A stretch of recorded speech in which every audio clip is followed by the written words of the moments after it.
Hi, I'm sci-fi and fantasy author Michael LaVoice, aka LaVoice in your head. And I'm finna talk nerdy with you. Here we go, at long last, the much anticipated, okay by me anyway, Superman movie review. Here's the thing. This is gonna be a little different than some of what you may have heard about this movie. Main reason for that is, I almost didn't see it. Why? Because I listened to some people that I really respect. And they were crapping all over it right after the first trailer came out. And from everything that was being said, even up to comments made by the people that made the movie themselves, I was like, oh, Lord, here we go again. Another movie centered on the message and another childhood hero destroyed. I wasn't even sure if the presence of Guy Gardner was going to be enough to save this movie for me. Then I realized something. These guys were ripping into this thing based on a trailer. A teaser trailer at that. And I said that at the time. I remember very clearly being upset with these guys because they were judging it before the movie was even out yet. So I waited until the release and went back and looked in on all my favorite guys to see if their ideas or opinions about the film had changed after release. Some of it did, most of it didn't. The chief complaints were like, Superman's too emotional. Superman got his butt kicked too much. Some of the plot devices and visuals are just so juvenile. His parents would never send him in as a conqueror. And of course, let's not forget the immortal and everyone's favorite, crypto, crypto, crypto! So, on my birthday recently, my daughter, Trooly, whose artwork graces this very page as my avatar, you can find her art link in the description, Trooly took me and Mrs. LaVoice in your head out to see Superman as a birthday gift to her old man. So here we go.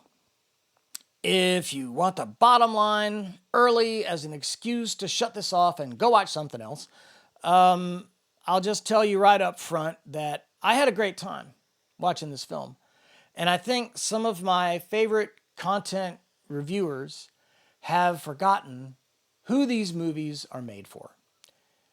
This movie was designed to introduce Big Blue to an entirely new generation of kids. And in that, I think they succeeded brilliantly in their approach. Kids like action, they like a hook. So I guess my first critique of the movie would be that maybe starting it off with a wall o' text describing how we got to where we are at the beginning of the story wasn't the greatest idea. I mean, yeah, it worked for Star Wars in 1977, but today's kids aren't as much into reading a massive wall of text that moves or even just sits there as we are. Maybe like my generation, Gen X, would. So I think they lost points for that. But let's see if we can go through the list of grievances that the content reviewers had with the film and my take on it at the same time and compare and contrast to see who loses the most points. Start out with number one. Superman is too emotional. Yeah, that's why I liked him. He felt more human to me. I mean, way more human than Batman. If you want your heroes to be cold, robotic, emotionless people, then maybe Bats has more your speed and you need to leave Supes alone. If people want to argue, though, that he's an alien, okay, but you're kind of forgetting that he was raised by humans. There's a lot in psychology, there's a lot behind the idea that nurture contributes way more than nature to a personality, especially in the early years of development. And I think they forget that. The reviewers sure did. And I think the reviewers lose points for that. Now, one thing they said that I do agree with that they complained about was the way Jonathan and Martha Kent were depicted on screen. I mean, guys, they're from Kansas, not South Alabama. You guys, I mean, I'm from the South, and y'all made them sound like what everybody on the coasts think everybody in flyover country sounds like. And that's just not the case. It was vaguely insulting. You made him sound and act stupid. And that really isn't Jonathan and Martha Kent from the comics. Jonathan and Martha Kent in the comics are intelligent people. They are big-hearted people. And they got that aspect of it down. But in the comics, they are grounded, real people with average intelligence. Yeah, they're not super smart, but they're not bumbling hicks either. So I get them that. The movie lost points for me on that one. But aside from that, like I said, the Kents also have great big hearts. And they taught Clark to have that same great big heart. It's where his love for humanity comes from. That background of Midwest average folks. Okay?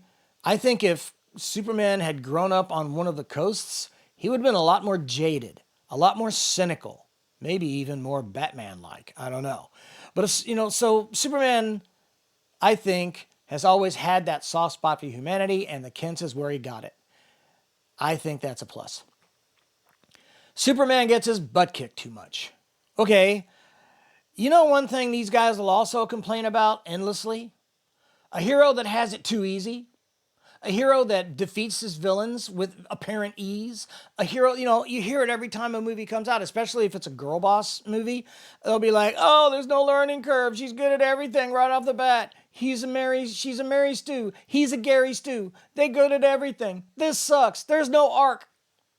So here we have a movie that starts out with a character who's never suffered defeat before, having his first defeat.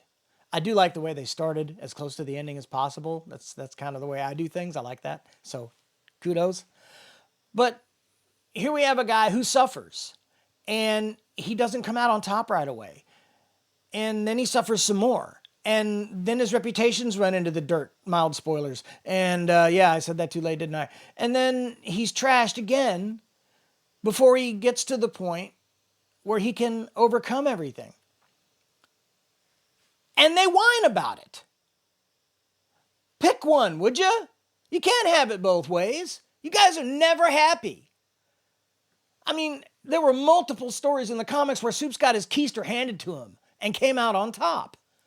So get with it. Read a comic book once in a while. One of you guys owned a comic book shop. You have no excuse. Oh, that's another thing. Another chief complaint. The plot was too juvenile and the visual style was too simplistic. Hello? Is this thing on? It's a movie based on a comic book. Did you miss that part?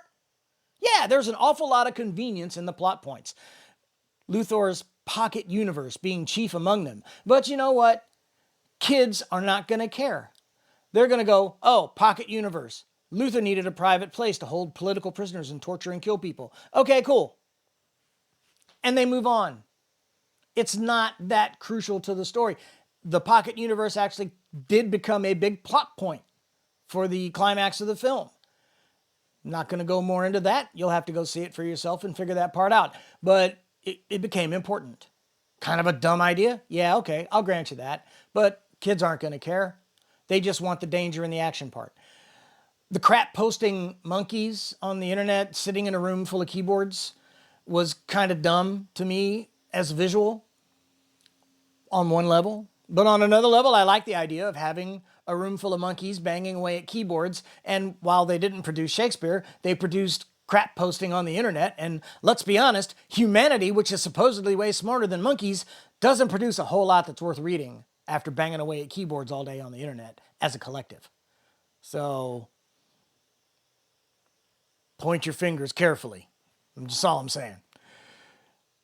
Also, let's think about the fact that they even managed to use some foreshadowing with one of the crypto scenes. Crypto.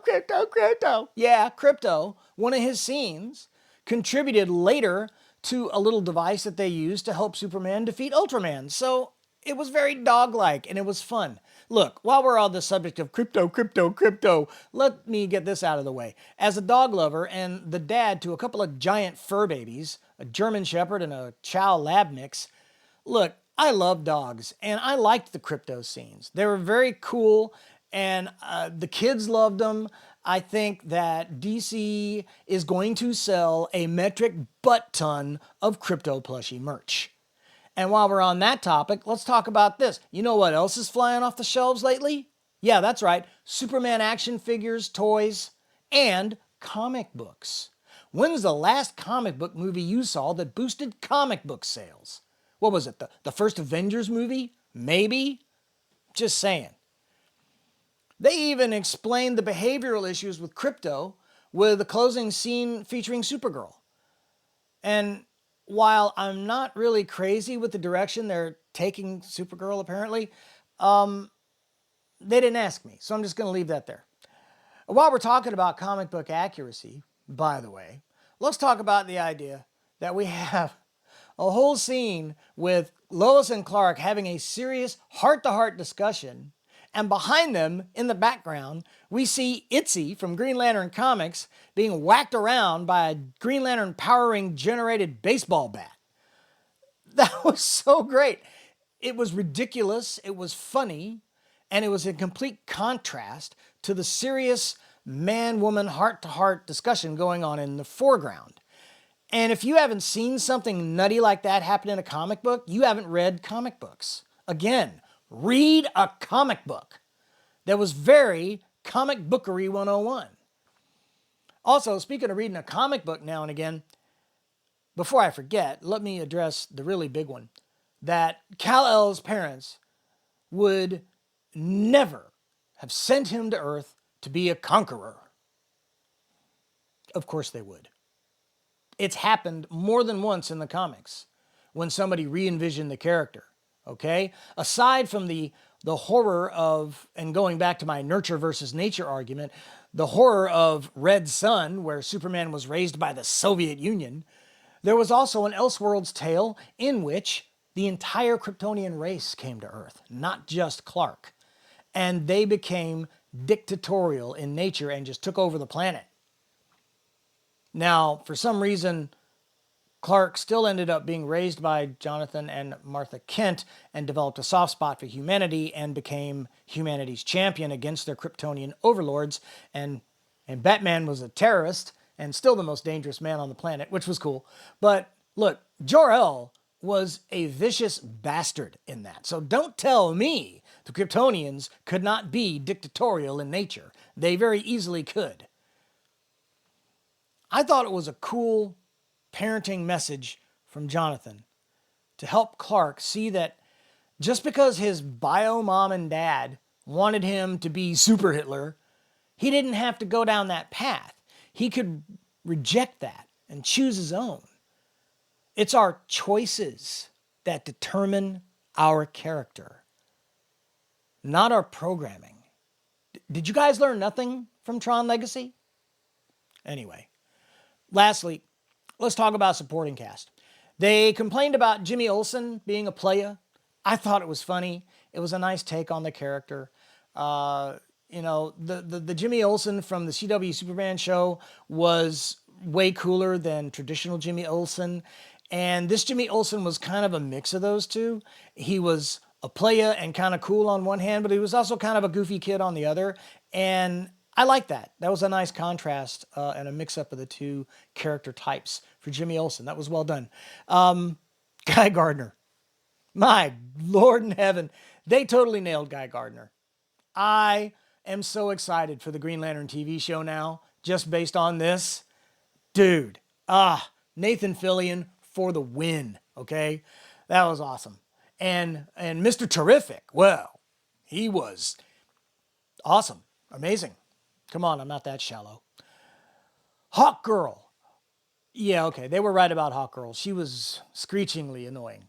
Oh, that was, no. And she had less character development than just about anybody else in the film. I mean, Miss Tessmacher had more character development than Hawk Girl did. And you know what? I kind of get that. It's a large ensemble cast, and you don't have time to give everybody a backstory and give everybody character arcs, okay? Cat Grant, Perry, and that whiny dude. I didn't even catch his name. I think it might have been Steve. with the porn stash. They were all rather two-dimensional cardboard cutouts. And that's okay. You need that sometimes in a film. You don't have time for all that. And they're just there as, supporting cast and plot devices. So, overall, I had a great time watching Superman. I want more Guy Gardner now, but I'm not going to get it.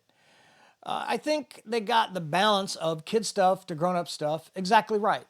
And by that, I mean they leaned more heavily into the kid stuff because that's who it was made for. It's a comic book movie. Sadly, some of my favorite content commentators seem to have forgotten this. And lastly, Supes in the film was heavy to the point of almost being preachy about the idea that human beings are at their core lovable and can be respected and even admired to a degree. Supes believes in humanity way more than humanity believes in itself. He always did. And that's part of what makes him super, man. Come back next week when I once again get to be LaVoice in your head.